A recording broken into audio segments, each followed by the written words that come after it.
Forza, vazhdo, nuk u lodhëm në 10, 9, 8, Na çaj kokën o. Të gjesh hapësira për një ngjarje që është dënuar nga të gjithë, ngjarja më e rëndë që ka ndodhur në Big Brother përgjatë këtij rrugtimi që ka pasur Big Brother qoftë edhe me njerëz të zakonshëm për edhe me VIP, për mua tregon më shumë për personazhin. E kam fjalën për Marion, jo Marion e bukur të Kim Kardashian, por Marion shokun për të cilin është folur që Egli mund të ketë pasur një lidhje. Së fundmi ai ka postuar një video në Instagram ku të gjithë e kanë komentuar keq, pasi për disa ai ka inskenuar dhe ka sjell aty një format të shakas, të shuplakës që gjesti hëngri nga Jozi. Ai shihet në prezencën e Franceskës, një ish banore Big Brother Albania VIP Treshi,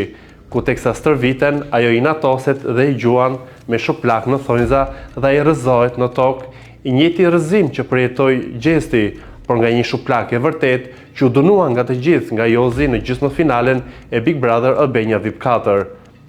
Marja doli në skenë pas përfundimit të Big Brotherit, ku për disa Egli ishte ajo që i kishte fshehur raporti me të, por e vërteta qëndron ndryshe. Nuk më intereson se çfarë kanë pasur ata, por ndjehemi fyer nga videoja që pash në Instagram, se si një skenë që është dënuar nga të gjithë e një akt i dhune që tregon më tepër për edhe për personazhet që flasin edhe komentojnë, ta kthesh një lloj humori apo shakaje, për mua nuk është as pak e duhur dhe është një zhgënjim. Është një zhgënjim pasi tani do ta kthej në pjesën e shoqërisë, kurse si nuk duhet ta kthejmë në shaka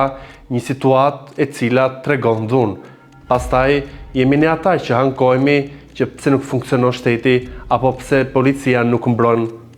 çështje të caktuara. Shkova shumë larg në arsyetim, por e gjitha ajo, energjia që më erdhi nga videoja më duk tallse dhe ironike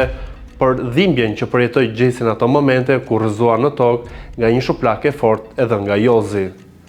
Në disa komente më pëlqyen, pasi e specifikuan këtë që unë thash, si mund ta kthesh edhe shuplakën në një formë shakaje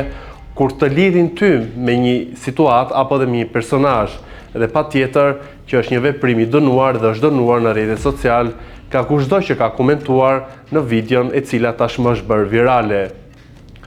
Me sa duket ende personazhet që nuk kanë qenë pjesë e Big Brotherit apo që nuk lidhen drejt për së drejti me personazhet e këtij edicioni, gjejnë forma apo mënyra të tjera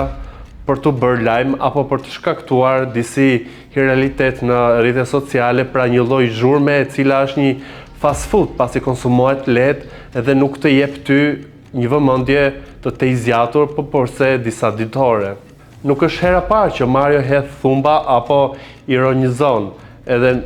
kur Egli u shpreh se atë thjesht e ka pasur një instruktor, ai të nesërmen hodhi një story duke thënë që jam instruktor dhe ja, kjo djela për ne është punë. Situatat të cilat janë dënuar nga të gjithë nuk tregojnë një lloj reflektimi apo një qasje se si duhet ne të ndërveprojmë edhe të kthehen në formë një shakaje, për mua është abuzive, është fyese,